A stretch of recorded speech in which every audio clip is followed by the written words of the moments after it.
الحمد للہ رب العالمین والصلاة والسلام علی سید الاولین والآخرین وعلی آلہ واصحابہ ومن تبعہم اجمعین اما بعد۔ قرآن کریم کا آغاز اللہ جل شانہ نے سورہ فاتحہ سے فرمایا۔ سورہ فاتحہ یہ در حقیقت پورے قرآن کریم کا خلاصہ ہے، مقدمہ ہے، ابتدائیہ ہے۔ اس میں اللہ تعالیٰ نے وہ سارے مضامین مختصر انداز میں بیان فرما دیے جن کی تفصیل قرآن کریم کے 30 پاروں میں بیان کی گئی ہے۔ توحید، رسالت، آخرت۔ اللہ جل شانہ نے سورہ فاتحہ میں سب سے پہلے اس بات کا ذکر فرمایا کہ سارا جہان، ساری کائنات، سب کچھ اللہ رب العالمین ہی نے عطا فرمایا ہے، اس لیے ہر حال میں اس کا شکر ادا کرنا چاہیے۔ پھر یہ سمجھایا کہ انسان کی اس سے پہلے کی زندگی اور موجودہ زندگی، آئندہ زندگی، تینوں حالتیں اللہ جل شانہ کے قبضے میں ہیں، اللہ ہی کے اختیار میں سارے فیصلے ہیں۔ اس لیے بندے کو چاہیے ہر حال میں اسی سے مدد مانگے اور اسی کی عبادت اور پوجا کرے۔ پھر اللہ کریم نے سمجھایا کہ انسان کو ملنے والی نعمتوں میں سب سے بڑی نعمت ہدایت ہے۔ ہدایت کا معنی ہر کام اس طریقے سے ادا ہونے کا سلیقہ آ جائے جو مالک کو، خالق کو، اللہ رب العالمین کو پسند ہے۔ اس لیے حکم دیا گیا کہ ہر نماز میں یہ سورہ فاتحہ پڑھیں اور یہ دعا مانگیں، اہدنا الصراط المستقیم، اے اللہ ہمیں سیدھے راستے کی سمجھ اور اس پر چلنے کی توفیق عطا فرما۔ ساتھ ہی بھی سمجھایا کہ سیدھا راستہ اگر سمجھنا ہو تو اللہ کے ان محبوب بندوں کی سیرت کو پڑھیے، ان کے حالات میں غور کیجیے اور اس کے مطابق عمل کیجیے جو کہ دنیا سے جا چکے اور اللہ سے انعام پا چکے ہیں۔ انبیاء کرام، شہداء کرام، صالحین، صدیقین، یہ 4 قسم کے افراد ہیں جو انعام یافتہ ہیں، تو ان کے راستے پر چلنے کی دعا بھی کی جائے، کوشش بھی کی جائے۔ گمراہ لوگ، بھٹکے ہوئے یہودی، عیسائی، تو ان کے راستے پر چلنے سے بچنا چاہیے اور اللہ تعالیٰ سے دعا بھی کی جائے کہ اللہ ان کے راستے اور ان کی اتباع سے ہماری حفاظت فرمائے۔ سورہ بقرہ یہ مدنی صورت ہے، قرآن پاک کی سب سے لمبی طویل صورت، 286 اس میں آیات ہیں اور پہلے پارے میں 141 آیات ہیں صرف۔ سورہ بقرہ کا اکثر حصہ مدینہ منورہ کی ہجرت کے فوراً بعد نازل ہوا۔ عربی زبان میں بقرہ کہتے ہیں گائے کو، تو چونکہ اس صورت میں لفظ بقرہ آیا اور اس کا گائے کا ایک واقعہ بیان ہوا ہے، آیت نمبر 67 سے 73 تک ایک واقعہ بیان ہوا گائے کا کہ بنی اسرائیل کے ایک مالدار شخص کو اس کے بھتیجے نے اس کی جائیداد اور وراثت لینے کے لیے خود قتل کر دیا۔ پھر رات کے اندھیرے میں اس کی نعش کو کسی دوسرے کے دروازے پر ڈال دیا اور اس پر قتل کا دعویٰ بھی کر دیا۔ تو قریب تھا کہ مدعی اور مدعا علیہ، جس نے دعویٰ کیا، جس کے خلاف دعویٰ کیا گیا، وہ دونوں خاندان آپس میں ہتھیار اٹھا لیتے۔ اللہ تعالیٰ نے حضرت موسیٰ علیہ السلام کے ذریعے انہیں گائے ذبح کرنے کا حکم فرمایا اور حکم فرمایا کہ اس گائے کا کچھ گوشت اس مقتول آدمی کے جسم کے ساتھ لگایا جائے۔ تو جب ایسا کیا گیا تو وہ زندہ ہو کر بیٹھ گیا اور اس نے اپنے قاتل کا نام بتایا، نشاندہی کی، پھر دوبارہ مر گیا۔ اس واقعہ میں اللہ تعالیٰ نے کئی باتیں سمجھائیں۔ ایک تو بنی اسرائیل کے ذہنوں میں گائے کی عظمت تھی، بچھڑے کی پوجا کر چکے تھے، وہ ختم کرنا مقصود کہ ان کے ہاتھوں سے اس کو ذبح کروایا گیا کہ یہ بھی اللہ کی مخلوق ہے، یہ معبود نہیں ہے۔ پھر دوسرا مقصد تھا کہ مرنے کے بعد دوبارہ زندہ ہونا یہ اللہ تعالیٰ کے حکم سے ممکن نہیں بلکہ یقینی ہے، تو اللہ نے دنیا میں دکھا دیا کہ جب اللہ چاہیں تو ایسا ہو جائے گا۔ اور تیسری بات یہ سمجھائی کہ انبیاء کرام علیہ السلام کے ذریعے سے اللہ تعالیٰ کا جب حکم کوئی معلوم ہو جائے تو پھر اس میں زیادہ سوالات کرنے کے بجائے، حکمتیں تلاش کرنے کے بجائے بس اس پر عمل کرنا، یہی بندگی کا تقاضا ہے۔ سورہ بقرہ کی ابتدا میں اللہ تعالیٰ نے قرآن مجید کی عظمت بیان فرمائی ہے۔ یہ نبی پاک صلی اللہ علیہ وسلم کا سب سے بڑا معجزہ ہے، علمی معجزہ۔ سورہ بقرہ کی ابتدا حروف مقطعات سے کی گئی، جن کا معنی آج تک کوئی بیان نہیں کر سکا۔ یہ اس بات کی دلیل تھی کہ یہ لوگ جو دعویٰ کرتے ہیں کہ خود انسان کا بنایا ہوا کلام ہے، اگر ایسا ہے تو یہ بھی عرب زبان والے ہیں، یہ اس کا معنی کیوں بیان نہیں کر سکتے؟ پھر اللہ تعالیٰ نے آگے چل کر اس کا چیلنج بھی دیا کہ اگر واقعی ایسا ہے تو یہ خود ایسا کلام بنا لے، چند آیات ہی بنا لیں، لیکن ایسا نہ کر سکے ہیں، نہ کر سکیں گے۔ آج 1444 ہجری ہے، یعنی 1.5 صدی گزر چکی، لیکن آج تک بڑے سے بڑا کوئی کافر قرآن مجید کی مقابلے میں ایک آیت بھی پیش نہیں کر سکا۔ یہ قرآن پاک کی سچا ہونے کی، کلام الہی ہونے کی، اور نبی پاک صلی اللہ علیہ وسلم کے سچا نبی رسول ہونے کی بہت بڑی دلیل ہے۔ اللہ تعالیٰ نے سورہ بقرہ کے آغاز میں انسانوں کی 3 قسمیں بیان فرمائی: مومن، کافر اور منافق۔ مومنوں کی چند صفات بیان فرمائی کہ وہ بن دیکھی چیزوں پر ایمان رکھتے ہیں، ایمان بالغیب، اللہ پر، فرشتوں پر، جنت جہنم پر، آخرت کی زندگی پر اس لیے ایمان رکھتے ہیں کہ بتانے والا ایسا سچا نبی ہے جس کی پاک زبان سے کبھی جھوٹ نکلا ہی نہیں۔ دوسری صفت نماز قائم کرنا، ایمان والوں کی پہچان ہے 5 وقت کی نماز پابندی سے ادا کرنا۔ اللہ نے مال دیا ہو تو زکوٰۃ ادا کرنا، تیسری ان کی صفت ہے۔ چوتھی صفت کہ وہ تمام آسمانی کتابوں پر ایمان رکھتے ہیں، صرف قرآن کو نہیں بلکہ تمام انبیاء کو اور تمام آسمانی کتابوں کو سچا مانتے ہیں۔ اور 5ویں صفت یہ ہے کہ وہ آخرت کی ایسی تصدیق کرتے ہیں، آخرت پر، آخرت کی زندگی پر، موت کے بعد والی زندگی پر ایسا یقین رکھتے ہیں کہ جس میں شک کی کوئی ملاوٹ نہیں ہوتی۔ پھر اللہ تعالیٰ نے کافروں کا ذکر فرمایا کہ جو واضح طور پر قرآن کریم کا، ایمان کا، اسلام کا انکار کرتے ہیں، ان کے لیے اللہ نے عذاب تیار کر رکھا ہے۔ پھر اس کے بعد 13 آیات میں منافقین کا ذکر ہے۔ منافق ان لوگوں کو کہا جاتا ہے جو زبان سے تو کلمہ پڑھتے تھے اور مسلمان ہونے کا دعویٰ کرتے تھے، لیکن دل میں کفریہ نظام کو، کفریہ عقائد کو اچھا سمجھتے تھے۔ اللہ تعالیٰ نے یہاں بڑی تفصیل کے ساتھ ان کی نشانیاں بیان فرمائی ہیں۔ جھوٹ، یہ ان کی سب سے بڑی اور سب سے پہلی نشانی ہے، جھوٹ بولنا۔ دوسرا، دھوکہ دینا۔ تیسرا، دل کے اندر بیماریاں جیسے حسد، تکبر، حرص، لالچ وغیرہ، اور دینی احکام کا مذاق اڑانا۔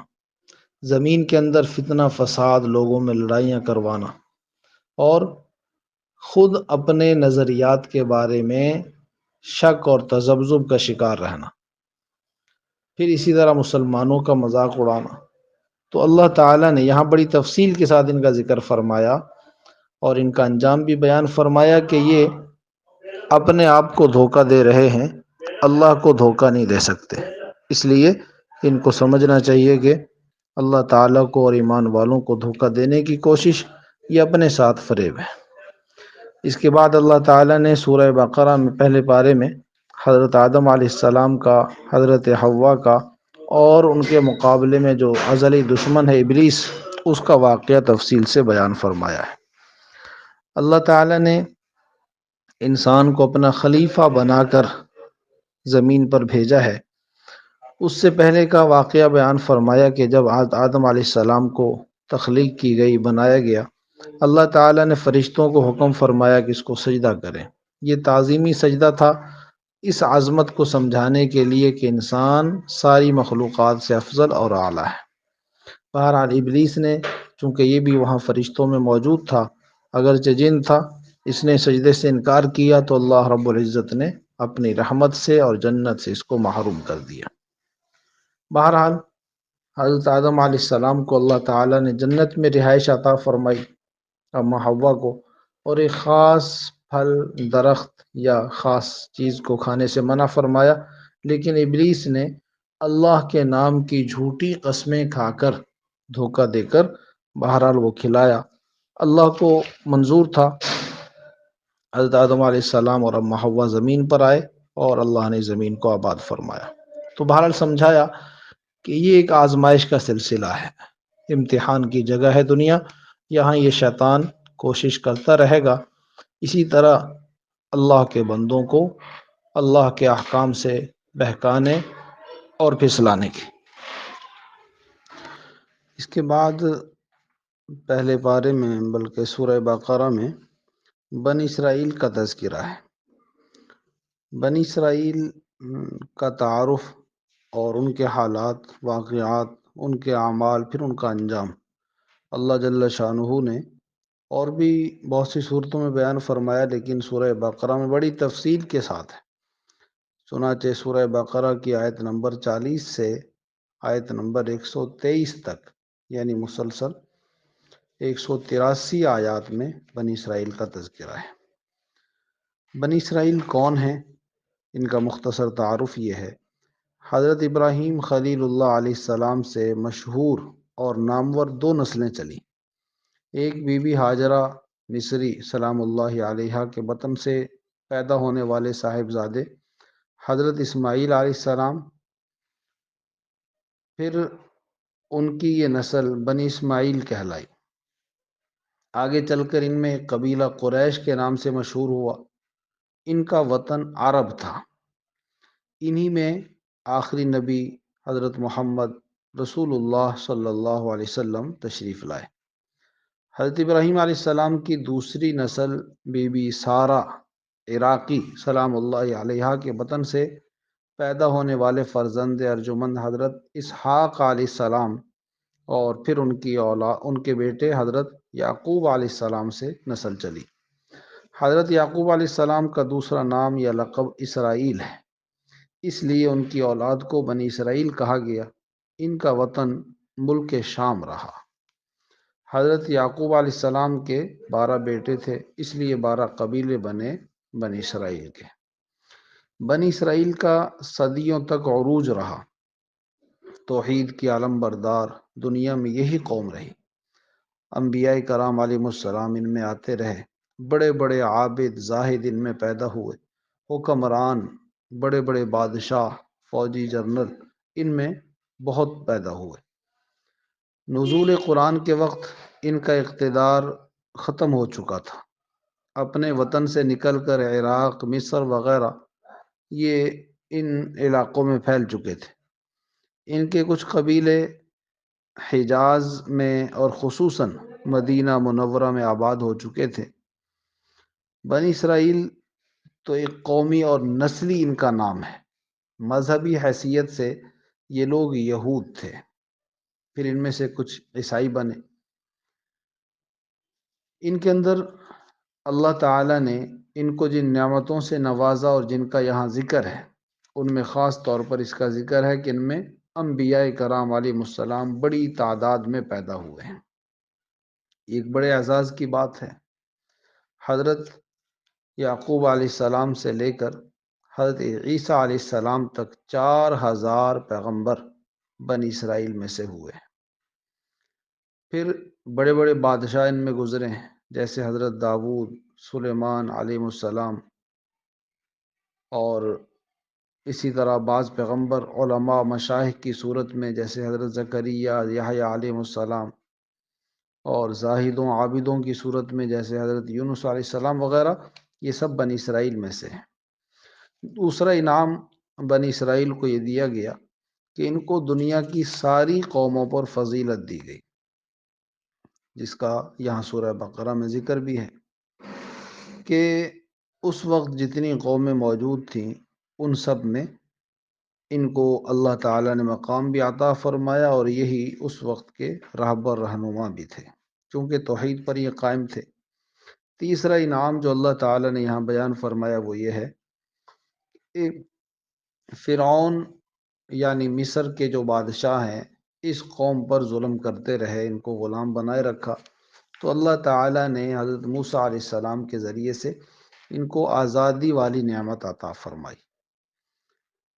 اور چوتھا انعام یہ بیان کیا گیا کہ جب بنی اسرائیل حضرت موسیٰ علیہ السلام کی قیادت میں فرعون کے مظالم سے تنگ آ کر مصر کو چھوڑ کر اپنے آبائی وطن شام کی طرف چلے تو رات کی تاریکی میں راستہ بھول گئے، بحر قلزم یا بحر احمر کے کنارے پہنچ گئے۔ پیچھے سے فرعون بھی تیزی سے پیچھا کرتا ہوا آپ پہنچ گیا۔ بنی اسرائیل کے سامنے سمندر تھا اور پیچھے فرعون کا لشکر۔ موسیٰ علیہ السلام کو اللہ تعالیٰ نے وحی کے ذریعے حکم فرمایا، انہوں نے اپنی لاٹھی اس سمندر پر ماری تو 12 خشک راستے بن گئے، ان میں چلتے ہوئے انہوں نے سمندر کو عبور کیا۔ لیکن فرعون اور اس کا پورا لشکر جب انہی راستوں میں داخل ہوا اور سب کے سب سمندر کے اندر آ گئے تو اللہ کے حکم سے وہ پانی اسی تیزی کے ساتھ پھر بہنے لگا۔ فرعون اپنی فوج سمیت بنی اسرائیل کی نظروں کے سامنے غرق ہو گیا۔ یہ بھی اللہ تعالیٰ کا بہت بڑا انعام تھا۔ اور پھر یہ بھی بتایا کہ اللہ تعالیٰ نے بڑی آسمانی کتابیں بنی اسرائیل کو عطا فرمائی، توریت، زبور، انجیل جیسی عظیم آسمانی کتابیں انہی کو عطا کی گئیں۔ پھر صحرائے سینا میں وادی تیہ میں گرمی اور دھوپ کی شدت سے پریشان ہوئے تو اللہ تعالیٰ نے اپنی رحمت سے بادلوں کو سایہ کرنے کے لیے بھیج دیا۔ اس چٹیل میدان میں بھوک نے ستایا تو من و سلوہ بھیج دیا، یعنی تیار کھانا آسمان سے۔ پانی کی ضرورت پیش آئی تو حضرت موسیٰ علیہ السلام کو حکم ملا، انہوں نے ایک چٹان پر لاٹھی ماری تو اس میں سے 12 چشمے جاری ہو گئے۔ بچھڑے کی پوجا کر کے شرک جیسے بڑے جرم کا ارتکاب کر بیٹھے تو اللہ تعالیٰ نے خود ہی توبہ کا طریقہ بھی سکھایا اور ان کی معافی کا اعلان بھی فرما دیا۔ یعنی قدم قدم پر اللہ کریم نے ان کو اپنی رحمتوں نعمتوں سے نوازا۔ پھر اللہ تعالیٰ نے سمجھایا کہ انہوں نے شکر ادا کرنے کے بجائے ہر معاملے میں اللہ تعالیٰ کی نافرمانی اور ناشکری کو اختیار کیا، گویا ناشکری اس قوم کی پہچان بن گئی۔ تو پھر اللہ تعالیٰ نے ان پر لعنت، غضب نازل فرمایا، ذلت اور پستی پھر ان کا مقدر بن گئی۔ اللہ تعالیٰ نے ان کے حالات میں بیان فرمایا کہ یہ ساری بدعمالیوں کے باوجود ان کا دعویٰ یہ تھا کہ ہم ہی جنتی ہیں۔ تو اللہ تعالیٰ نے یہاں ان کے حالات بیان اسی لیے فرمائے ہیں تاکہ مسلمان ان سے رہنمائی حاصل کریں کہ ان کے اندر جو بیماریاں تھیں، ناشکری خاص طور پر، اور اپنی بدعمالیوں کے باوجود صرف نسبت کی بنیاد پر اپنے جنتی ہونے کا دعویٰ، اس طرح دوسروں کو گمراہ کہنا اور خود غلطی پر ہونا، ان چیزوں سے مسلمان اپنے آپ کو بچائیں اور جو صحیح دین ہے اسلام اس کو سمجھیں اور اس کے مطابق زندگی گزاریں تو اللہ تعالیٰ نے جنت سب کے لیے بنائی ہے، سارے انسان اس کے حقدار ہیں، لیکن شرط سب سے پہلے ایمان ہے، یعنی نظریہ ٹھیک ہو، اس کے بعد اعمال ٹھیک ہوں تو اللہ کریم و عطا فرمائیں گے۔ اللہ رب العزت سے دعا ہے اللہ پاک ہمیں قرآن پاک کی دین کی صحیح سمجھ عمل کی توفیق عطا فرما دے۔